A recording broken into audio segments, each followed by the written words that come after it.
کھلی فحش گلیاں، مطلب مجھے خود تعجب ہو رہا ہے کہ میں کہاں پر ہوں. یہ لوگ جو بہت دعویٰ کرتے ہیں اخلاق کا، سوچنے میں ذہن پہ ہونے کا، اپنے آپ کو کیا ہے مثقف، بڑے تعلیم یافتہ، یہ لوگ بولتے ہیں میں کہاں پر ہوں. یزید کے لیے ماں بہنوں کی گالیاں اور بالکل جیسے گلی کا نوجوان بھی نہیں دیتا اس طرح کی گالیاں ملتی، اور حضرت معاویہ رضی اللہ عنہ کا نام لے کر واضح طور سے گالیاں نہیں دے، لیکن اشارتاً کنایتاً جتنے جملے بول سکتے ہیں، یعنی کہ وہ غاصب تھے، خیانت کار، خائن تھے، اس طرح کی جملے، اس طرح سے جملے ہو رہے تھے. میں بڑا متاثر تھا، اور اس جلسے میں جماعت اسلامی کا ہر بڑا آدمی موجود تھا. نام لینا مناسب ہے نہیں ہے مجھے معلوم نہیں ہے، میں نام نہیں لوں گا، لیکن جماعت اسلامی کے امیر، نائب امیر، وہاں کے قیم اور وہاں کے شعبہ دعوت کے نہیں کے ہیں، سب کرناٹک کے لیے، تمل ناڈو کے لیے اور دن کے لیے سارے موجود تھے.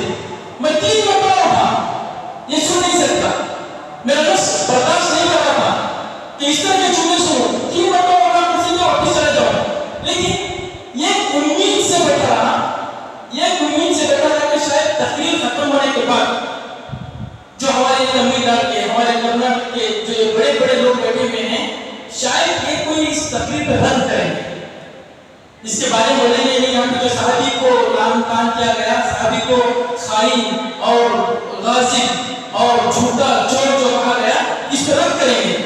لیکن مجھے بڑا تعجب ہوا کہ تقریر کے بعد وہ لوگ اس کی تعریف کر رہے ہیں. وہاں پہ کہیں جائے تقریر کے بعد موقع دیا جاتا ہے سوال جواب کرنے کا. اگر کوئی شک ہے، آپ کو کچھ اختلاف ہے، بولو، آپ کو اجازت ہے، آپ بول سکتے ہیں.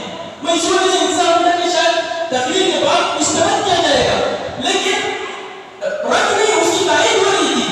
اس دن سے میں نے توبہ کر لیا، اس دن سے میں نے توبہ کر لیا کہ ان کے کتنے بڑے پوسٹر کیوں نہ لگے خدمت خلق کے، ان کے کتنے بڑے پوسٹر کیوں نہ لگے کہ یہ مسلمانوں کی ایک خدمت انجام دیتی ہے، لیکن اصل یہ اتنا کچھ صحابہ پہ، اتنا کچھ صرف ملوکیت کے نام پہ کہ اسٹیج پہ کر کے ماں باپ کی گالیاں، اس کو کوئی برداشت نہیں کر سکتا. یہ سب محرم کے نام پر ہوتا ہے، یہ سب محرم کے نام پر. بس میں نے مثال دی ہے، لیکن محرم کو ہم نے ذریعہ بنا لیا ہے اپنے ان برے کاموں کا.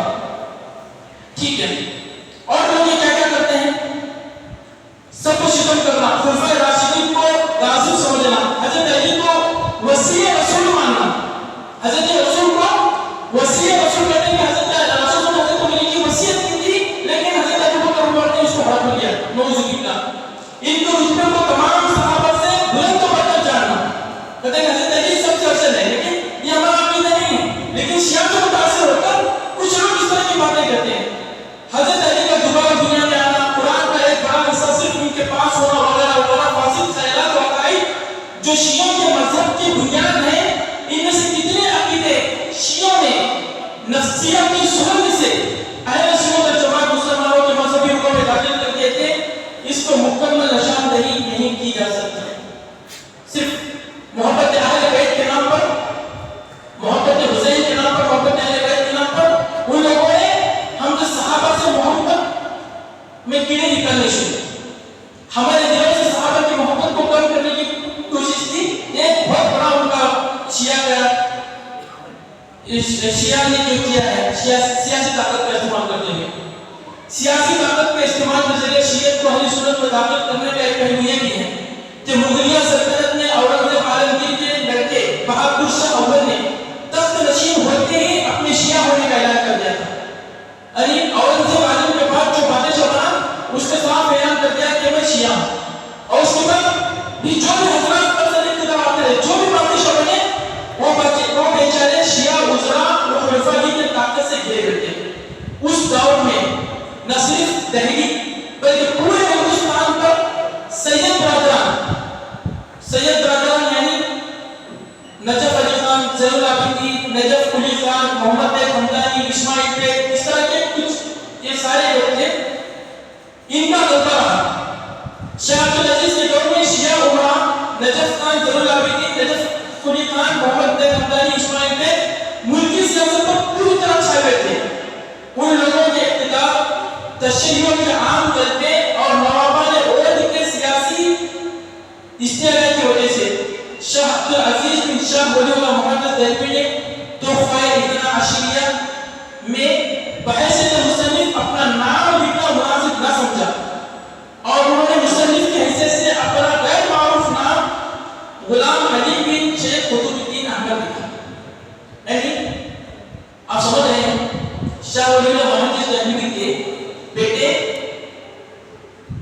شاہ عبد العزیز شیعوں کے خلاف ایک کتاب لکھتے ہیں، لیکن مؤلف رائٹر میں اپنا نام نہیں لکھتے. کیوں نہیں لکھ رہے ہیں؟ ان کو معلوم ہے کہ لوگوں کو معلوم پڑ جائے گا، مجھ کو یہ زندہ نہیں چھوڑیں گے. اور انہوں نے وہ کتاب کیوں لکھی تھی؟ شیعوں کے خلاف سب سے ایک بہترین کتاب بنی جاتی ہے تحفہ اثنا عشریہ. انہوں نے کتاب کیوں لکھی تھی؟ وہ کہتے ہیں کہ کتاب کیوں لکھی کہ ہمارے زمانے اور ہمارے شہروں میں شیعہ مذہب کی اشاعت کی اب یہ حالت ہو گئی ہے کہ شاید ہی کوئی گھر ہوگا جس میں ایک دو آدمی اس مذہب کے قائل اور شیعہ خیالات سے متاثر نہ ہو. اللہ اکبر. معمولی بات نہیں، معمولی بات نہیں ہے. شاہ عبد العزیز جیسا آدمی کہہ رہا ہے کہ میں اس زمانے میں شیعہ کے خلاف کتاب لکھنے کے لیے اس لیے مجبور ہوں کہ ہر گھر میں شیعہ داخل ہو چکی ہے، ہر گھر میں شیعیت داخل ہو چکی ہے. اصل میں جو بتانا چاہ رہا تھا کہ انہوں نے اپنا سیاسی جو کتنا استعمال کیا کہ اتنا زیادہ انہوں نے اپنے طاقت استعمال کی کہ ہر گھر میں شیعت داخل ہو گئی. تو یہ دو طریقے تھے جس سے انہوں نے شیعت کو بنانے کی کوشش کی. پہلا یہ کہ تاریخ کے ساتھ چھیڑ چھاڑ کی، دوسرا یہ کہ جب ان کو پاور مل گیا تو اس پاور کے ذریعے انہوں نے پوری کوشش کی کہ مسلمانوں میں شیعی طریقے، شیعی عقائد، شیعی رسم و رواج داخل کریں. تیسرا طریقہ جہاں سے انہوں نے شیعیت کو مسلمانوں میں داخل کرنے کی کوشش کی، تصوف کا لبادہ بولتا ہے. تصوف صوفی لوگ ہوتے تھے پہلے، مسلمانوں پہ انہوں نے بہت اثر چھوڑا ہے. بڑا بزرگ، دنیا سے بے رغبتی، صرف زبان پہ آتا ہے، لوگوں کے ساتھ خیر خواہی ہے، لوگ متاثر ہوتے ہیں. شیعہ ہے لیکن صوفی لوگ بنا رہے ہیں. کیوں صوفی لوگ بنا رہے ہیں؟ کہ لوگ پہلے ہمارے اخلاق سے متاثر ہوں گے، ہم کو سچا جانیں گے، پھر ہم ان کو اس کو شیعہ نہیں بنائیں گے، اس کو شیعہ کی تعلیم دیں گے، شیعہ عقائد اس کے دل میں ڈالیں گے. کئی سارے مولویوں نے ثابت کیا ہے کہ بعض صوفیاء نے تصوف کے لبادے میں بھی شیعہ کو تقویت پہنچائی ہے. اہل تشیع نے مختلف ادوار میں تصوف کی آڑ میں اپنے مذہب کی خوب نشر و اشاعت کی ہے. یہی وجہ ہے کہ آج تصوف میں شیعی افکار و نظریات بکثرت سرایت کیے ہوئے ہیں. یعنی اس میں مجھے بتانا یہ ہے کہ پہلے ہندوستان کی فضا یہ تھی کہ صوفیوں کی بہت زیادہ لوگ عزت کرتے تھے. صوفیوں کی جیسے آج کل بھی جو لوگ صحیح عقیدے پر نہیں ہیں، جنانی پیر آ گیا، وہ پیر آ گیا، کتنے احترام کرتے ہیں. وہ جو بھی کوئی بات کرنے پہ تیار ہو جاتے ہیں، بھئی یہ وہی ہوتا ہے، یہ ہے، بھلے وہ گناہ ہے، لیکن ان نے احترام کرتے ہیں وہ لوگ گناہ لوگ. تو اس طرح سے وہ بن کے آتے تھے، پیر بن کر صوفی لوگ بناتے تھے کہ لوگ متاثر ہو جائیں. لیکن یہ حقیقت میں ہے کیا؟ حقیقت میں شیعہ ہے، سنی نہیں ہے. لیکن اس طرح سے اپنا ذہن، اپنا ظاہری صوفی بن کر، پیر بن کر، ولی بن کر آتے تھے کہ لوگ ہم سے متاثر ہو جائیں گے. پھر مجھ کو سکھانا ہے، سوچا اس کو میں سکھاؤں گا شیعیت. اس کے بہت سارے دلائل ہیں، اس کو بیان کرنے کے لیے میرے پاس وقت نہیں ہے. میں یہیں تک اس کو انشاءاللہ ختم کرتا ہوں. حضرت ایک چوتھا طریقہ جس سے شیعوں نے ہم سنیوں کو متاثر کیا ہے، جس کے ذریعے جس چیز کو استعمال کر کے ان لوگوں نے ہم میں اپنے عقیدے داخل کرنے کی کوشش کی ہے، زبان اور ادب، لٹریچر، کہانیاں یا شعر و شاعری، یا پھر ایک اور دوسرے سے ہٹ کر فلمیں بناتے ہیں یا ڈرامے بناتے ہیں. دیکھیے آج زمانہ بڑا خطرناک ہو گیا. آج جو جس زمانے میں فلم، یعنی جو 2023 جو چل رہا ہے، آج کی جو فلمیں وغیرہ آ رہی ہیں، حکومت کی سرپرستی میں، حکومت کے پیسوں سے، حکومت کی تائید میں. یہ مت سمجھیے کہ یہ لوگ ایسے بیکار میں بنا رہے ہیں، نہیں. اس میں کہیں نہ کہیں اپنا عقیدہ داخل کرتے ہیں، شگون، مہرت، جی کہیں تھوڑا واقعہ آئے گا، مندر آ جائے گی، جی کہیں پہ منگنی کی بات ہو رہی ہے، گھر میں بات چل رہی ہے کہ نہیں وہ سامنے کو بلائیں کہ مہرت نہیں ہے، یا یہ کہ نہیں پہلے جوڑا جوڑے کو پہلے سامنے کو دکھائیں گے. یہ چیزیں اثر کرتی ہیں. آج بہت چل رہا ہے کہ ہماری بیٹیاں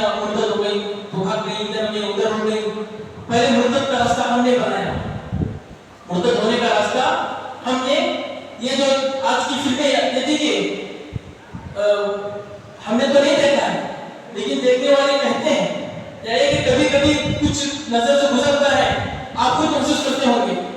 آج کی زمین میں دیکھیے اس حکومت کے تحت آج کل جو بھی فلمیں آ رہی ہیں اس میں ہندو عقیدہ آنا ضروری ہے. ان کے جو ہیرو تھے, ان کے جو معبود تھے, اس کا نام آنا کہیں نہ کہیں, اور وہ چیزیں اثر کرتی ہیں. بچہ بیٹھا ہے دیکھ رہا ہے, کیا دیکھنا سے اس کا اثر نہیں ہوتا؟ موٹو پتلو دیکھ رہا ہے, کیا اس میں جو چل رہا ہے وہ اپنے بچے کے ذہن پہ اثر نہیں ہوتا؟ ہوتا ہے. یہ فلمیں بھی اسی طرح سے اثر کرتی ہیں, یہ سیریل اور یہ ڈرامے اسی طرح سے کرتے ہیں. ان شیعوں نے اس وقت یہ جو ناول ہیں, ناول بڑی بڑی کہانیاں اور یہ شعر و شاعری, اس کا استعمال انہوں نے کیا. اپنے اشعار انہوں نے اس طرح سے بنائے. برصغیر کی تاریخ میں فارسی اور اردو کا ادبی لٹریچر یا ان زبانوں میں تاریخ نویسی پر شیعہ کا قبضہ تھا. ایک لمبا عرصہ وہ بشیر کہتے غیر زبان و ادب پر حاوی تھے. پھر انہوں نے کربلا کو حق و باطل کا معیار بنا کر جو اشعار کہے آج تک وہی اشعار سنی عوام کی زبان پر روا ہے. جیسے ایک شعر ہم بھی بہت مشہور پڑھتے ہیں, خط حسین اصل میں برگ یزید تھا, اسلام زندہ ہوتا ہے ہر کربلا. ہم بھی پڑھتے رہتے ہیں, حالانکہ پورا شعر شیعہ مفہوم ہے. اسلام زندہ ہوتا ہے ہر کربلا کے بعد. نہیں, اسلام تو جب زندہ ہوتا ہے تو رسول نے ہجرت کی تھی. اسلام تو جب زندہ ہوتا ہے جب صدیق اکبر کھڑے ہو گئے تھے کہ نہیں, جو ہرگز نہیں, جو زکات میں ذرا بھی کمی کرے گا, زکات میں پہلے وہ اونٹ کے ساتھ اگر رسید دیتا تھا, اگر آج نہیں دے گا میں اسے مسلمان نہیں مانوں گا, وہ کافر ہے, اسے میں جہاد کروں گا. جب ابو بکر کھڑے ہو گئے تھے کس طرح سے دو لوگوں کے واضح ضرور کر جو موٹی کیا تھا انہوں نے, کہ اگر اس موقع پہ اگر ابو بکر پھسل جاتے تو پورا دین بہ جاتا تھا. ایک موقع پہ زکات کے موقع پہ اگر ابو بکر اس کو لوگوں کی زکات سے چھوٹ دے دیتے, آج تک پتہ نہیں کتنے لوگ اپنی چیزوں سے کہہ دیتے کہ یہ چیز ہم پہ بھاری ہے, ہم اس کو چھوڑ دیں, یہ چیز ہم پہ بھاری ہے, ہم اس کو چھوڑ دیں گے. اسلام وہاں پہ زندہ ہوا تھا اصل, لیکن ابھی اس وقت کو بہت زیادہ شیعہ ہم کہتے ہیں. اسی طریقے سے انہوں نے تاریخی واقعات کو جس رافی سے وہ شیعہ رنگ کے رنگ کا بیان کیا, آج ہم وہی پڑھتے ہیں, وہی سنتے ہیں اور اسی کو صحیح مانتے ہیں. جیسے کربلا کے واقعے کو لے لیجیے, شیعی مورخین نے واقعہ کربلا کو ایک جذباتی سانحہ